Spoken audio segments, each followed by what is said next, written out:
पाकिस्तान के जो नए फील्डिंग कोच है ना शेन मैकडरमट, शेन भैया के बारे में अगर आप बात नहीं करेंगे ना तो मज़ा नहीं आएगा, क्योंकि पाकिस्तान की फील्डिंग स्पेशली पाकिस्तान की कैचिंग में बहुत ज़्यादा इंप्रूवमेंट आई है सिंस शेन आए हैं। अच्छा, शेन को आए हुए ज़्यादा टाइम भी नहीं हुआ, शेन को मोटा मोटा पाकिस्तान की टीम ज्वाइन किए हुए 2 से 3 महीने हुए हैं और पाकिस्तान की कैचिंग में इंप्रूवमेंट आपको क्लियर कट नज़र आती है। मतलब आप एशिया कप उठाकर देख लें, हर टीम ने मल्टीपल कैचेस ड्रॉप किए हैं। मतलब इंडियन टीम तक कोई 10 ऑड या 10 प्लस के नंबर के करीब ना कैचेस ड्रॉप कर चुकी है। श्रीलंका ड्रॉप कर चुका है, अफ़गानिस्तान, बांग्लादेश ने तो कल 1 ओवर में 2 कैच ड्रॉप किए हैं। नवाज़ का उन्होंने कैच ड्रॉप किया, उन्होंने कल जो कैचेस ड्रॉप किए उनको वो भारी पड़े हैं इन टर्म्स ऑफ रन्स। नवाज़ का उन्होंने कैच ड्रॉप किया, नवाज़ ने रन्स कर दिए, शाहीन का ड्रॉप किया, शाहीन ने रन्स कर दिए, सारी टीम्स ने ड्रॉप किए हैं। पाकिस्तान टीम के कैच ड्रॉप करने की रेशो एशिया कप में आई गेस सबसे कम है, क्योंकि कल अगर आप पूरा मैच देखें आपको एक नवाज़ का कैच जो है ना वो नवाज़ ने कैच ड्रॉप किया था। उसके अलावा आई थिंक सो वो मुस्तफ़ीज़ का था, इसकी राना फ़हीम की गेंद के ऊपर आसान कैच था। इनफैक्ट वो कैच ड्रॉप हुआ तो सलमान अली आगा को ना यूँ हाथ चले गए थे अपने मुंह के ऊपर। इट वाज लाइक कि अनबिलीवेबल, ये कैसे ड्रॉप हो गया। और ऑन दी अदर हैंड नवाज़ ने इमोन का जो कैच पकड़ा, आप वो कैच जाकर ज़रा चेक करें, नवाज़ की आपने सिर्फ आंखें देखनी है, उसने पलक नहीं झपी, उसने आंखों पर से गेंद नहीं हटाई, गेंद पर से आंखें नहीं हटाई, सॉरी। अच्छा, साइम अयूब का आप कैच चेक करें जो उसने तौहीद का लिया है, आप जब वो गेंद हवा में गया ना नीचे, साइम अयूब की जो मूवमेंट थी ना वो चेक करें। मतलब वो यूँ तिरछा भाग गया, फिर उसने अपने आप को कैच की, मतलब कैचिंग इतनी परफेक्ट हो रही है ना पाकिस्तान की टीम की माशाल्लाह, और उसमें क्रेडिट शेन मैकडरमट का है। अब शेन जो है ना, शेन तगड़ी जिसे कहते हैं ना सीवी के साथ आया था पाकिस्तान की टीम में, एम ही नहीं आया। 44 ईयर्स की शेन की एज है, ठीक है।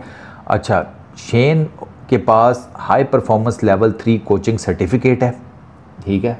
मतलब वो जिसे कहते हैं ना कागजी कार्रवाई में टॉप है, पेपर पूपर में टॉपर है। इससे पहले बांग्लादेश के साथ काम कर चुका है, बांग्लादेश की टीम के साथ, श्रीलंका, अफ़गानिस्तान, ऑस्ट्रेलिया।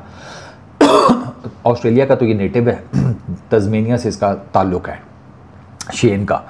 अच्छा, ये जो शेन की अपॉइंटमेंट हुई थी ना, उसमें एक तो शेन की सीवी तगड़ी थी, दूसरा शेन को बैकिंग थी माइक हैसन की।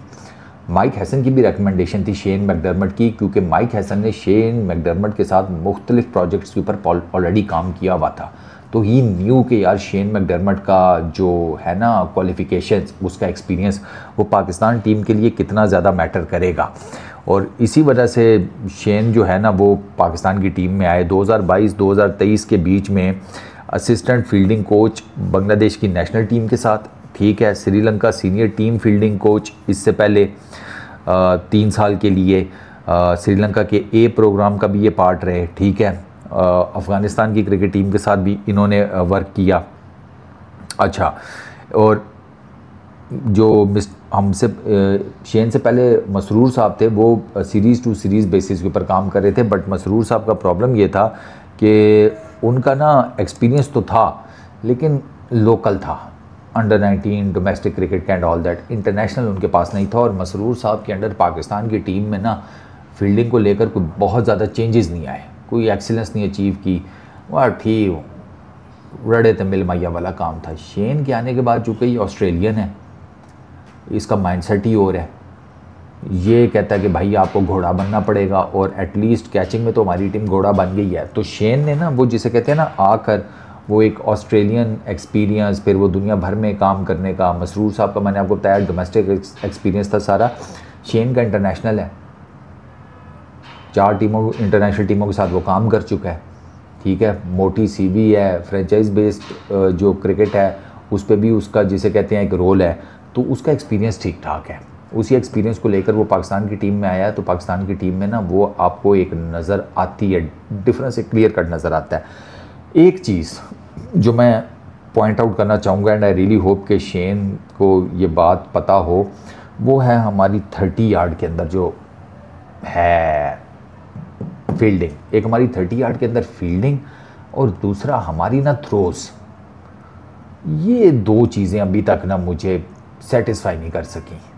30 यार्ड के अंदर फील्डिंग जो है ना, उसके लिए आपको एथलेटिक होना पड़ेगा, बहुत ज़रूरी है। आपकी टांगों के अंदर बिजली होनी चाहिए, क्योंकि मैंने देखा है कि वो बैटर जो है ना पाकिस्तान 30 यार्ड के अंदर भी फील्डर की तरफ खेल करना फटाफट सिंगल बना लेते हैं, यानी कि उनकी टांगों में आपकी टांगों से ज़्यादा जान है।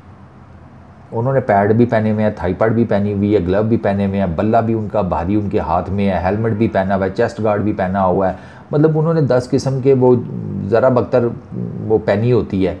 और इसके बावजूद वो आपकी तरफ, क्या आपने सिर्फ पहना हुई होगी, चड्डी पहनी होगी, उसके ऊपर कमीज़ वो टी शर्ट और वो ट्राउज़र है, जूते शूते हैं बस ये वो, आप तो खाली खुली खड़े हैं, आपके ऊपर वज़न भी नहीं है, और वो वज़न उठाकर भी आपकी तरफ खेलकर सिंगल कंप्लीट कर लेते हैं, लेकिन आपसे गेंद पहुंचकर पकड़कर कीपर तक नहीं थ्रो की जाती। ये बहुत बड़ा इशू है 30 यार्ड के अंदर जो हमारी फील्डिंग है। उसके लिए हमारी जो लड़के हैं ना, इनको अपनी फ़िटनेस बहुत इम्प्रूव करनी पड़ेगी, बहुत ज़्यादा। हम फिटनेस के मामले में ना, मतलब मैं दुनिया की टीम्स को देखता हूँ, उनका एथलेटिकपन जो है ना, उनके जिस्मों को देखकर पता चल जाता है भाई एथलेटिक बॉडी है। हमारी उनकी एथलेटिक बॉडी नहीं है यार। कौन है जिसकी एथलेटिक बॉडी नज़र आती है? ये सवाल है ना, एथलेटिक बॉडी वाला इंप्रेशन नहीं क्रिएट हो पा रहा हमारी टीम का किसी का भी। तो एक तो हमारा 30 यार्ड के अंदर हमें अपने अंदर ना बिजली भरनी पड़ेगी, उसके लिए हमें एथलीट्स बनना पड़ेगा। दूसरा ये कि जो थ्रोज़ वाला इशू है ना, हमारी थ्रो मतलब डायरेक्ट थ्रो बहुत कम लगती है। डीप में से अगर कोई हम थ्रो फेंकते हैं, वो आप देख लें कि वो बड़ी मुश्किलों से जाकर इन अ वे कि हम टारगेट विकेट कीपर का या समथिंग हम उसको टच कर पाते हैं। अब कल आप वो जो सैफ का रनआउट था, अब अगर आप वो देखें, वो डायरेक्ट हिट साइम की अगर लग जाती, सैफ तो फ्रेम में ही नहीं था, फिर हम वो पहुँचे भी नहीं विकेट के ऊपर, क्योंकि हारिस पीछे था, शाहीन को बैटिंग एंड की तरफ आना पड़ा। वो इनवॉलंटरी होता है ना सारा कुछ, ठीक है ना, वो इतना दिमाग तो नहीं काम कर रहा होता, तो आपके जहन में अचानक से कॉन्शियस जो आपको पुश करता है आप कर देती है आपकी बॉडी। शाहीन बैटिंग एंड की तरफ चला गया, बॉलिंग एंड सारे का सारा खाली था, वहाँ कोई पहुँच नहीं सका। और उसके बाद आगा आपने देखा वो पूछ भी रहा था, मैं तू किधर था भाई? वहाँ पर होना चाहिए था किसी को, इतना आपका ब्रेन जो है ना उसको काम करना चाहिए कि भाई एक बंदा बॉलिंग एंड के ऊपर भी पहुँचे। यहाँ तो साइम की थ्रो लग जाती, थ्रो नहीं भी लगी ना, मैं आपको बता रहा हूँ कि अगर वहाँ पे कोई फील्डर होता, सैम की थ्रो पकड़ के लगा देता, सैफ तब भी फ्रेम में ना होता। वो दोनों बैट्समैन तो बैटिंग एंड के ऊपर खड़े थे जब सैम की थ्रो निकल चुकी थी। इवन वो साइम भी बाद में कह रहा था कि यार इससे तो बेहतर था मैं थोड़ा निशाना लेके थ्रो फेंक देता। फेंकी उसने पॉइंट से थी, तो डिस्टेंस तो था उसके और स्टम्प्स के बीच में। तो एक तो थ्रो का मुझे इशू नज़र आता है, ठीक है। मुझे जो फील्डिंग है इन अ वे 30 यार्ड के अंदर, मुझे इसका इशू है ना, ये दो बड़े मेजर किस्म के इशू हैं। और वो ज़ाहिर बात है कि हमारी टीम को उसमें इम्प्रूवमेंट की ज़रूरत है। ये फील्डिंग कोच के अंडर ही आते हैं, तो आई रियली होप कि शेन इन चीज़ों के ऊपर भी इनके साथ काम कर रहा होगा। एथलीट्स बनने में तो ऑब्वियसली थोड़ा सा ज़रा इनको टाइम लगेगा, लेकिन आई फील कि यार थ्रो वगैरह टारगेट पर मारने में प्रैक्टिस ज़्यादा से ज़्यादा चाहिए। उसका इनके एथलीट बनने से, एथलेटिज़म से कोई ताल्लुक़ नहीं है। उसके लिए आपको बार बार प्रैक्टिस करनी पड़ती है कि मेरी थ्रो जो है ना वो टारगेट पर जाकर लगे। सिंपल इज़ दैट, वो इनको करना पड़ेगा। ज़्यादा से ज़्यादा प्रैक्टिस करें। थ्रो जो है ना बड़ी इंपॉर्टेंट होती हैं, एक डायरेक्ट हिट पूरे के पूरे मैच का नक्शा बदल देती है भाई। ये चीज़ें जो है ना, ये डेफिनेटली इनको पता होनी चाहिए। हारिस को हारिस विकेट कीपर अच्छा है, शेन को हारिस के साथ ये काम करना है कि हारिस शुड नो कि अगर रनआउट का चांस बना है, थ्रो किस एंड से आ रही है, मुझे विकेट के किस एंड के ऊपर खड़ा होना है, और मुझे किस तरीके से कहाँ से बॉल को कलेक्ट करके विकेटों को लगाना है। अभिषेक शर्मा का जो second Pakistan versus India match में रनआउट मिस हुआ था, वो हारिस से गलती हुई थी। हारिस आगे चला गया और वहाँ से पकड़ के यूँ लाने के चक्करों में था ये, और वो कलेक्ट भी नहीं हो सका। तो ये चीज़ें मैटर करती हैं। आपको पता होना चाहिए मैंने किधर खड़े होकर गेंद कलेक्ट करनी है, किधर से कैसे मैंने स्टम्प्स उड़ानी है। ये दो काम मैंने बहुत बेहतरीन अगर किसी के देखे हैं ना as a wicket keeper, immediately मेरे जहन में दो नाम आते हैं, Kumar Sangakkara MS Dhoni, they were very brilliant. वो विकेट कीपिंग में they were to good.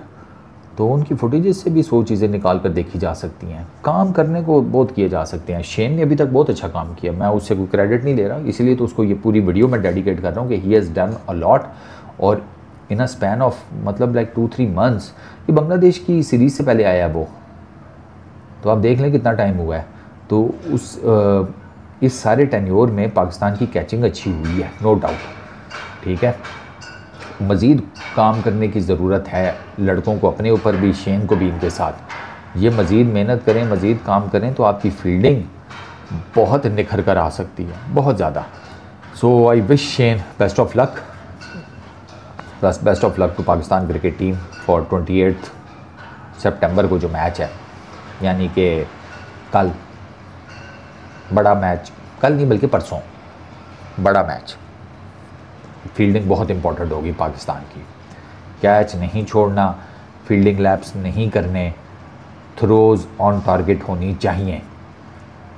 Indian team आपको ज़्यादा चांसेस देगी नहीं, हाफ चांसेस को भी फुल में कन्वर्ट करना पड़ेगा आपको, और वो आप तभी कर सकते हैं when you are a good fielding side, बल्कि an excellent fielding side. Simple. इस वीडियो में इतने, अपना बहुत ख्याल रखना यार, नेक्स्ट वीडियो में मुलाकात होगी। Peace out.